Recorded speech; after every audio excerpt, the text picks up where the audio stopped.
शनिवार दिनांक 20 एप्रिल व 21 एप्रिल म्हणजे रविवार दिनांक 21 एप्रिल 2024 रोजी घेण्यात आलेले जे ग्राफ्टिंग व नर्सरी मॅनेजमेंट होतं, या प्रशिक्षणाला महाराष्ट्रातील शेतकऱ्यांनी भरघोस प्रतिसाद दिला आणि त्याबद्दल सगळ्यांचे तुमचा आधी आभारी. धन्यवाद.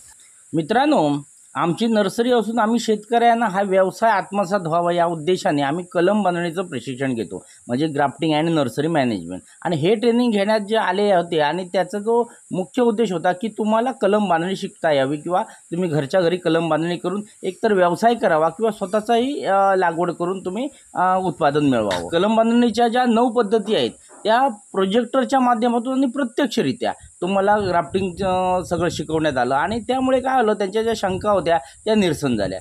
आणि त्याचप्रमाणे एखाद्याला नर्सरी चालू करायची असेल तर त्यासाठी परवाना कसा काढायचा आणि पूर्ण व्यवस्थापन कसं करायचं या संदर्भात संपूर्ण माहिती लोकांनी घेतली. आणि या प्रशिक्षणामध्ये 25 ते 70 वयोगटातील फक्त पुरुषच नव्हे तर महिलाही सहभागी होत्या. आणि या 2 दिवसीय कार्यशाळेमध्ये जे कलम कसे करायचे आणि त्याचं व्यवस्थापन कसं करायचं, ते वाढवायचं कसं, याचं सखोल मार्गदर्शन देण्यात आलं. आणि या मार्गदर्शनाचा वापर करून शेतकऱ्यांनी किंवा आमच्या सुशिक्षित उद्योजकांनी एक नर्सरी व्यवसाय करावा हा आमचा मेन उद्देश होता.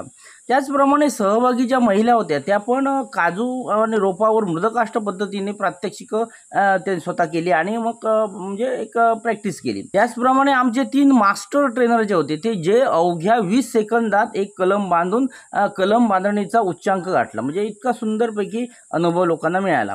आणि या प्रशिक्षणामुळे काय केलं आपण की माती परीक्षण करणं किंवा मातीचा नमुना घेऊन त्यानुसार नर्सरीसाठी लागणारी माती, त्याच्यानंतर त्या पाण्याचा TDS तपासून ते पाणी योग्य आहे की नाही म्हणजे नर्सरीसाठी त्याची पाणी तपासणी, त्यानंतर फांदी किंवा डोळकाडी कशी निवडायची, त्याच्यावर प्रक्रिया कशी करायची, 2 बोट्यांचं कलम कसं करायचं किंवा वाढीव त्याचं जे नियोजन आहे ते कसं, खत म्हणजे सेंद्रिय नियोजन कसं करायचं, रासायनिक नियोजन कसं करायचं, त्याचं पाणी व्यवस्थापन कसं करायचं. आणि ह्या सगळ्या गोष्टींचा आपण बारकावे जे बारीक अडचणी आहेत त्या सगळ्यांचं आपण शंका समाधान केलं.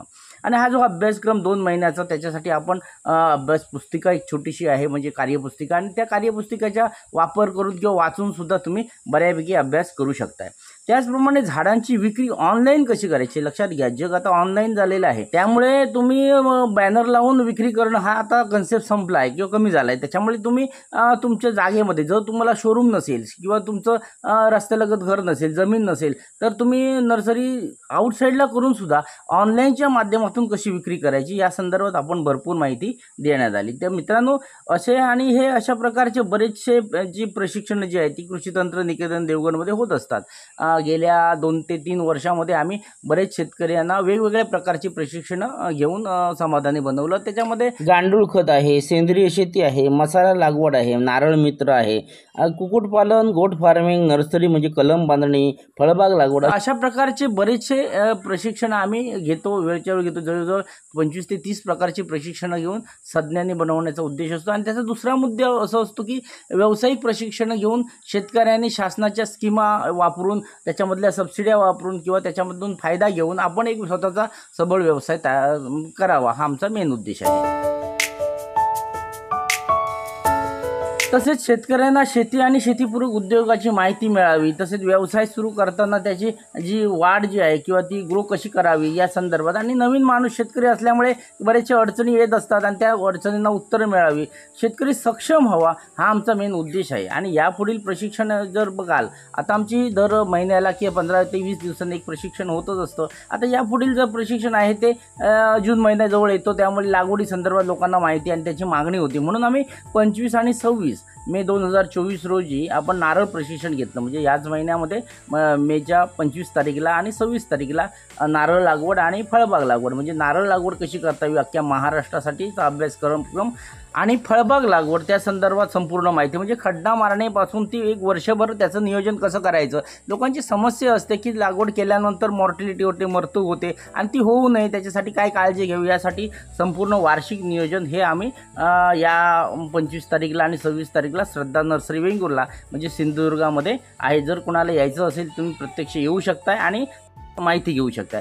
जर त्यामध्ये का तुम्हाला नर्सरीतील झाडांची निवड कशी करावी हा मेन उद्देश आहे की लोकांना समजत नाही की झाडं कशी पहिली निवडायची, कोणत्या स्वरूपात निवडायची आणि कशा पद्धतीने निवडायची आणि मग त्याची लागवड कशी करायची, त्याचप्रमाणे वार्षिक नियोजन आणि हे रोपांचं जे नियोजन त्याची देखभाल कशी करायची या संदर्भात संपूर्ण माहिती आम्ही तुम्हाला या व्हिडिओच्या माध्यमातून किंवा प्रोजेक्टरच्या माध्यमातून आणि दुसरी गोष्ट प्रॅक्टिकलच्या माध्यमातून, महत्त्वाचं प्रॅक्टिकलच्या माध्यमातून दाखवणार। आणि म्हणून लोकांच्या मागणीनुसार आम्ही नर्सरीमध्ये आमची जी श्रद्धा नर्सरी आणि सातेरी नर्सरी या दोन्ही नर्सरीमध्ये आम्ही तुम्हाला जवळजवळ सगळ्या म्हणजे बऱ्याचशा झाडांची आमच्याकडे 80 प्रकारची झाडं आहेत आणि त्याचा तुम्हाला अभ्यास मिळेल आणि त्याचा वापर तुम्ही किंवा ते खरेदी करून तुम्ही कुठूनही घ्या। असं काही नाही की बाबा आमच्याकडूनच घ्यायला पाहिजे, पण माहिती करून घेतल्यानंतर तुम्ही जवळच्या नर्सरीतूनही तुम्ही झाडं घेऊ शकता किंवा अशा प्रकारे तुम्ही झाडाची निवड करून तुम्ही ती झाडांची लागवड कशी करायची आणि वार्षिक नियोजन कसं करायचं या संपूर्ण माहिती आम्ही देणार आहोत। तुम्हाला जर येणं असेल तर जरूर या।